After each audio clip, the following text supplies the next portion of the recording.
ఈరోజు వచ్చిన విషయం, ఆంధ్రప్రదేశ్ ప్రతిష్ట బ్రాండ్ కూడా దెబ్బతినే విధంగా ప్రవర్తించారు. ఇది చాలా బాధేస్తుంది.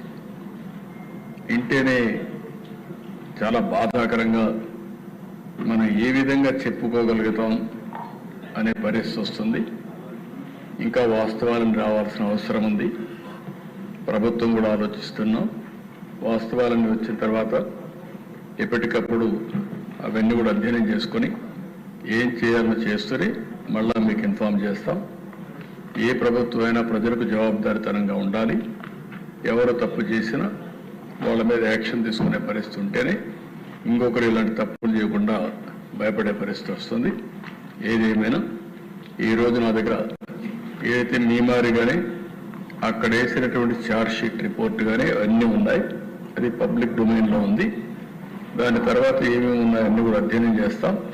అధ్యయనం చేసి ఏం చేయాలనో మళ్ళీ మీ అందరి దగ్గరికి ఏం చేయాలో చేస్తూనే మీకు ఎప్పటికప్పుడు సమాచారం ఇస్తామని చెప్పి తెలియజేసుకుంటూ ఈరోజు రెగ్యులర్ బిజినెస్ పోదామని చెప్పి విజ్ఞప్తి చేస్తున్నాను.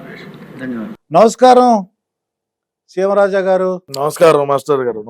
ఏంటి మరి ఒక 1750 కోట్లు తీసుకుంటే అంత పెద్ద లక్షల కోట్లలాగా ఏంటిది గొడవ? 1750 కోట్లు ఎంత చిల్లరా? చిల్లరా. ఆదాని ఏంటి, ఆ కహాని ఏంటి? ఆదాని ఏంది, కహాని ఏందంటే చూస్తానే ఉన్నారు కదా. మరి తండ్రి పదవిని అడ్డం పెట్టుకుని లక్షల కోట్లు లూటీ చేసినటువంటి మా జగనన్న సొంతంగా ఆయనే ముఖ్యమంత్రిగా ఉంటే ఇంక 2 చేతులతోనే సంపాదన, ఒక చేత్తో ఉండదు. 2 చేతులు సంపాదనే కాబట్టి ఇంక ఎన్ని కోట్లైనా ఇప్పుడు అది చిల్లర ఒకటే బయటకు వచ్చింది. అది ఇప్పుడు మేము దాన్ని ఏం చేయాలంటే మొన్న లోకేష్ గారు కూడా అమెరికా పర్యటన చేసి వచ్చినాడు. న్యూయార్క్ లేకపోయి ఇంకా ఆయన చేసిన కుట్ర అని చెప్పబోతాం.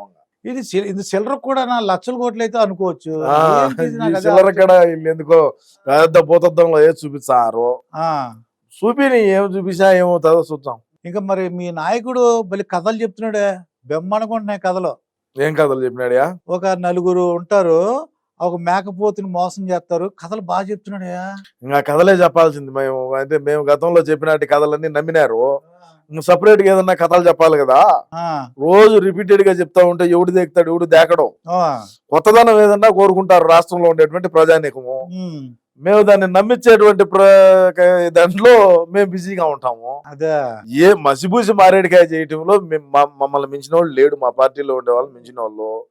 అందులో భాగంగానే ఇది ఒక ప్రక్రియ. ఎప్పుడు చూసినా అది చెప్తారండి. ఆ ఈనాడు, ఆ ఏబిఎన్, ఆ టీవీ5 నాయుడు ఎప్పుడు చూసినా అదే చెప్తాడేంటి అన్న, అర్థం అవుతుంది నాకు. అన్న అదే ఎందుకు చెప్తాడు అంటే వాటినే ఎక్కువ చూస్తారు రాష్ట్రంలో ఉండేటువంటి ప్రజానీకం అంతా కూడా. ఒక టీవీ5, ఒక ఏబిఎన్, ఒక టీవీ, ఒక టీవీ, ఈనాడు, వాటిని ఎక్కువ చూస్తారు కాబట్టి, ఆంధ్రజ్యోతి వార్తాపత్రికను చూస్తారు కాబట్టి, అదేవిధంగా ఈనాడు పత్రికను చూస్తారు కాబట్టి, వాటినే ఎక్కువ చూస్తారు కాబట్టి ఈయన ఏమంటాడంటే రాష్ట్రంలో ఉండే ప్రజానీకం కూడా ఈ ఛానల్ని, ఈ వార్తాపత్రికలను ఎక్కువ నమ్ముతారు. టీవీ5 అది టీవీ5 టీవీ అనుకో, కానీ మన పేపరు మన టీవీ దేకేవాళ్ళు లేడు.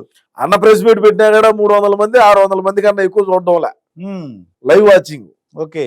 ఈ ఈ ఛానల్, ఈయన అన్న చెప్పే ఛానల్ ఏమంటే వాళ్ళు బ్రహ్మాండమైనటువంటి వ్యూవర్షిప్ దూసుకొని పోతాము వాళ్ళు ఉన్నారు. మనకేమో మన సాక్షి ఛానల్లో కరెంట్ బిల్లుకి లెక్క రావడం ఏళ్ళు లేకుండా ఉంటే ఎప్పుడో ఎత్తిపోయిన కంపెనీ. ఏం ఎత్తిపోవాల్సిన కర్మే ఉండదులే, మన దగ్గర ఏం లెక్కలు లేనాటియా, మన దగ్గర లేని లెక్కలాగినా ఎత్తిపోయే కాదు. కాకుండా ఉంటే బాగుండు, మాది కూడా చూడండి అని చెప్పే దాంట్లో ఆయన ప్రమోట్ చేసుకుంటాడు అనమాట. ఇప్పుడు ఈ ఆదాని కహాని నిజమే అంట. అమెరికా వాళ్ళు కేసు పెట్టారు ఇప్పుడు. మరి ఇప్పుడు అదేమి పులివెందుల కోర్టు, కడప జిల్లా కోర్టు, లేదంటే హైకోర్టు కాదు కదా.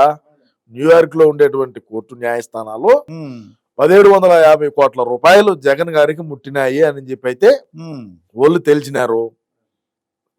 తెలిసినప్పుడు ఏమి జరుగుతుందో చూద్దాం. దాంట్లో సెల్లో కూడా రికార్డింగ్ అన్ని వచ్చేసినాయి అంట. వాళ్ళకి ఎవరెవరు మాట్లాడుకున్నారు అన్ని వచ్చాయి. ఎందుకు రావు? మరి భయం వేస్తుందేమో. ఎవరికి? మా అన్నకి భయం వేసి అందుకే టాబ్లెట్లు వేసుకోమనుకుంటాను, భయపడుకుంటా. ఇక పోసాన్ని ఉన్నాడు ఏంటి, పోసేసుకుంటున్నాడంటే ఏంటి ఆశ్చర్యంగా ఉంది. నాకు వద్దు, నేను రాను, నేను ఇంకెప్పుడు. అది ఏమైందంటే మాస్టర్ గారు, నేను మా పార్టీకి సంబంధించినటువంటి నాయకులు కార్యకర్తలు ఎవరైతే అతిగా ప్రవర్తించి ఎవరైతే కొంత దురుసుగా ఉండుంటారో ఉమ్, 2019 నుంచి 24 వరకు మేము అధికారంలో ఉన్నప్పుడు ఉమ్, నోటికి హద్దు అదుపు లేకుండా చేతలకు హద్దు అదుపు లేకుండా మనం ఏం మాట్లాడుతున్నాం అనేది కూడా సోయి లేకుండా మాట్లాడినటువంటి వ్యక్తులకి క్షమాపణ పత్రం అని చెప్పి నేను ఒకటి విడుదల చేసిన. మా యొక్క పార్టీలో ఉండేటువంటి మండల స్థాయి నుంచి కన్వీనర్లకు మొత్తం పంపించిన, జిల్లా స్థాయి అదేవిధంగా రాష్ట్ర స్థాయి నాయకులకి అందరికి పోయింది. ఆ పోవడంతో ఆ పోయిన మరుసటి రోజే శ్రీరెడ్డి గారు క్షమాపణ లేఖ రాసి నారా లోకేష్ గారికి జగన్ అన్నకు ఒక లేఖ రాసి పెట్టినారు. అన్నా అని చెప్పేసి. అదే విధంగా ఆ, నేను ముందు రోజు క్షమాపణ పత్రం రిలీజ్ చేసిన మరుసటి రోజు ఆమె రాసింది. ఉమ్, ఇంకా కొంతమంది రాసినారు.